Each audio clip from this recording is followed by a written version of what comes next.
are increasing 100% more than before. And we have a lot of, in case of gender mainstreaming, many teams of girls and women and younger boys.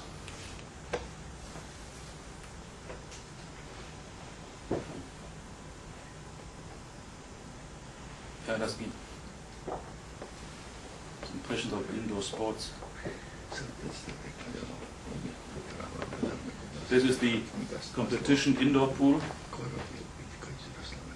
It's a new indoor-outdoor pool we built in the last 2 years. A very model sport facility in Paderborn is the Sport Park. It's a sport facility built by a foundation from Nixdorf. You know Nixdorf Computers, and when he sells his factory, the money goes into a foundation, and they are running this Sport Park, and the town of Paderborn take part by invest for several parts of this sport park, and per year we pay 350,000 euros as a part of the town of Paderborn. What means a horn? Sounds like metal. There, on this side there was an old maple tree, and therefore Heinz Nixdorf said I call it Ahorn Sportpark. A tree, name of a tree. Yeah. And you see it's a 200-meter indoor track, and it's about a year of 400,000 users.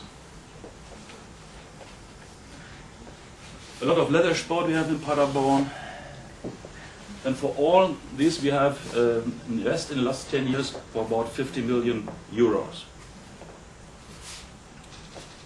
This is what we want to do in the next years, especially identification, networking, lighting of walking trails and hiking trails, that we have the possibility to run about 20 kilometers under lighted courses. Very important part is the communication. Communication by print mediums. Press office to inform the inhabitants. Another is the internet, but that is not on a good standard, and we want to improve it. And what is very important for us are events to show the population which kind of sports are possible in Paderborn, and it's a good presentation for the sport clubs to show what's going on. And one of the best events was the Challenge Day 1994 or 1992, I don't know. It was the first time Wolfgang and we met.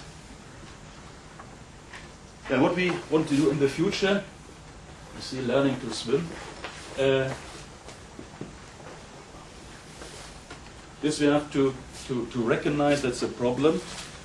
The elder person in Paderborn, over 60, will be developed from 30,000 to about 55,000 in 2020. And I think we will make a neue Untersuchung, a new investigation, if we have to change our programs or our aims or targets.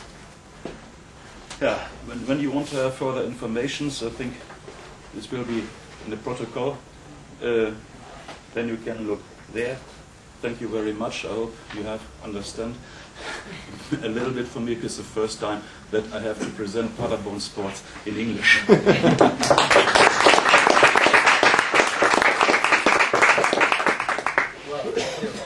have these villages around the city, and then you showed the sport facilities. How the sport facilities facilities are located, and how is it? How do you make sure that also the people in the smaller villages have the chance to move close to their homes?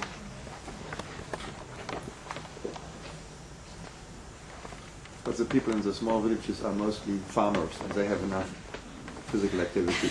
Maybe. So it's not a challenge. Maybe yes, maybe no. That's true. Next one. That was a problem. In Germany, we say, Wolfgang, müssen wir Kirchturm denken.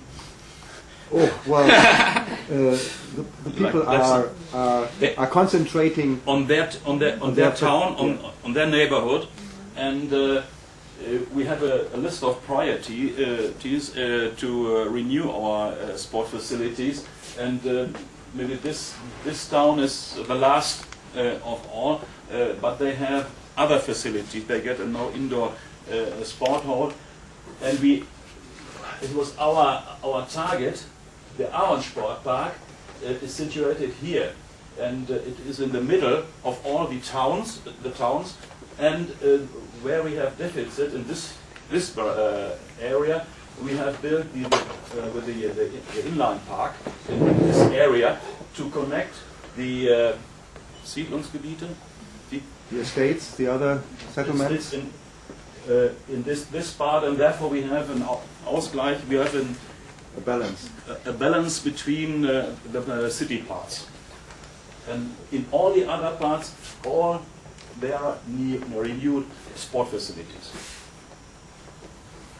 Do you actually have any GIS mapping of do you have any geographical information system mapping of the use of sports facilities in these areas? No, not yet. This is the atlas we want to make. Well, Reinhard, you have here very interesting picture.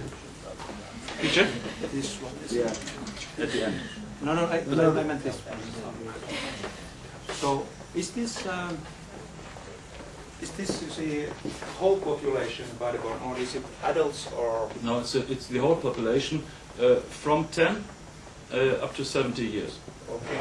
It's representative. Yes. In Finnish terms, you see, we have a kind of approach that when we have, you see, this kind of physical active behavior service, so these youth and youngsters, they are very strongly involved, sport clubs and so on, and it's well organized. And then we can talk about adults. Mm-hmm. Then they actually disappear from the structures and begin to exercise by their own means, actually. It's about the same percentage as here, Yeah. among the adults, yes. When they're under 10, there are a lot of members in the clubs, but we have thought that it's very, very hard to get the special results from the children. Yeah. But for me, this result, which I see as a German for the first time, is quite scary, because the German system of sports is very much defined through sport clubs, organized sports. However, this picture clearly depicts that there is a majority of citizens that prefer organizing their sports on their own, informal in a way. And if this is to a certain degree true for Germany as a whole, and we have other investigations from Stuttgart, that then of course this is also some sort of turning point in our policy, since this might also include that sport clubs are not in the situation anymore to offer adequate programs for everybody, maybe just for certain target groups.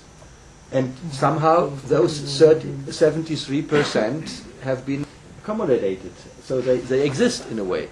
And this is quite a crucial factor. In the further term, it would be the question if the clubs are able to run those programs. You see, in the right expression, Volunteerism? the volunteers in the clubs. It's very difficult to get people to work in the clubs, and there's a great fluctuation, and the knowledge goes away, and we are the only institute to run and to coordinate those programs. Well, there is a question on the city of Helsinki. Veli Kallisla, please. Yes, a couple of interesting points which you raised.